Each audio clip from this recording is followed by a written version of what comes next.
Je suis en présence de Louis Moreau, qui est viticulteur et aussi ambassadeur de la Bourgogne. Bonjour Louis. Bonjour, oui. Alors vous êtes de passage à Montréal pour nous parler de la Bourgogne. Je suis de passage, oui, ici à Montréal, donc pour parler de la Bourgogne, pour parler des vins de Bourgogne, de la grande famille de nos vins, de parler donc de la qualité des millésimes qu'on a en cours, de la récolte qu'on vient de lever, millésime 2016, et éventuellement, on va dire, les problématiques futures qui risquent d'arriver. Comment ça s'est passé finalement?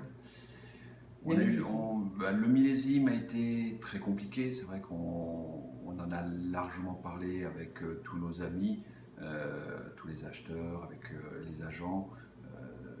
L'année, on va dire 2016, a été compliquée. C'est vrai qu'on a peut-être cumulé beaucoup incidents climatiques, hein, gel, grêle, grillure. Alors au final, on s'en sort relativement bien. Le printemps était difficile, l'été est venu tardivement, mais on a une belle arrière-saison. Donc on a pu vendanger, je veux dire, en toute tranquillité. On savait qu'on était à maturité, on était bon pour le millésime et globalement on va sortir des vins de belle qualité, que ce soit les rouges, que ce soit les blancs. Le millésime accuse un pourcentage de combien de pertes à peu près? On est encore tôt parce qu'on n'a pas réalisé l'ensemble, on va dire, des déclarations de récolte, mais on sait que globalement il y aura un déficit sur l'ensemble rouge et blanc sur la Bourgogne, un déficit à peu près de 50, 40 à 50%. Donc, les vins qui seront disponibles, ce seront des vins de grande qualité quand même, parce qu'il y aurait eu une sélection déjà dans la vigne et aussi dans le chai, il y aurait eu un travail Oui, oui, oui, méticuleux. il y a eu une sélection. Alors malheureusement, il y a eu une sélection qui a été faite par Dame Nature. Et après, la sélection a été faite par nous, on va dire viticulteurs et vignerons, avec un tri assez méticuleux au niveau donc, du parcellaire.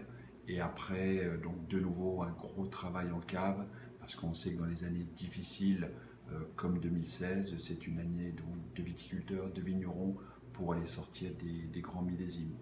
Heureusement, on a la qualité. Maintenant, c'est à nous d'aller travailler pour pouvoir délivrer des bouteilles de bonne facture. Alors ici, on a quelques vins que nous avons dégustés. C'est comme, en fait, c'est une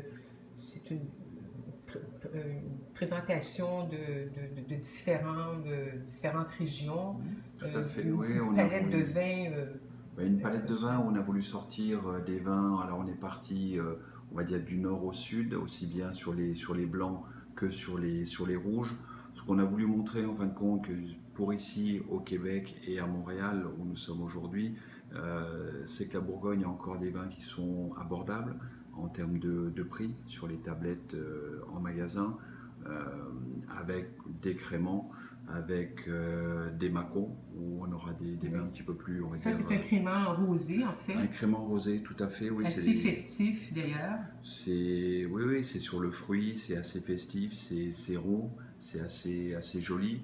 Après, on est revenu donc sur des blancs dans le sud avec un Mâcon. Et là, tout de suite, on voit le côté climat qui a parlé hein, sur un 2015, où tout de suite, c'est beaucoup plus généreux, avec un fruit avec un petit peu plus marqué. On est reparti sur presque le Grand Nord, on va dire, avec des Chablis premiers crus. Ça, c'est 2000, c'est le vin de votre domaine, en c'est fait. un vin du domaine, un premier cru 2014 qui est présent maintenant, je veux dire, ici en tablette depuis une dizaine d'années, qui a une bonne presse. Et on est resté, et c'était marrant de les comparer. On va retrouver ici un côté un petit peu plus calcaire, avec des choses un petit peu plus tendues. Après, on est parti sur des rouges, Bourgogne rouge. Donc voilà, on a voulu montrer sur des Bourgognes, donc des appellations régionales. Et après, on est parti sur des Saint-Romains euh, et pour terminer, donc après, sur des Mercurés. Donc on a voulu donner un petit peu une palette assez large, assez globale pour dire que la Bourgogne peut encore offrir des vins de belles signatures à des prix tout à fait abordables.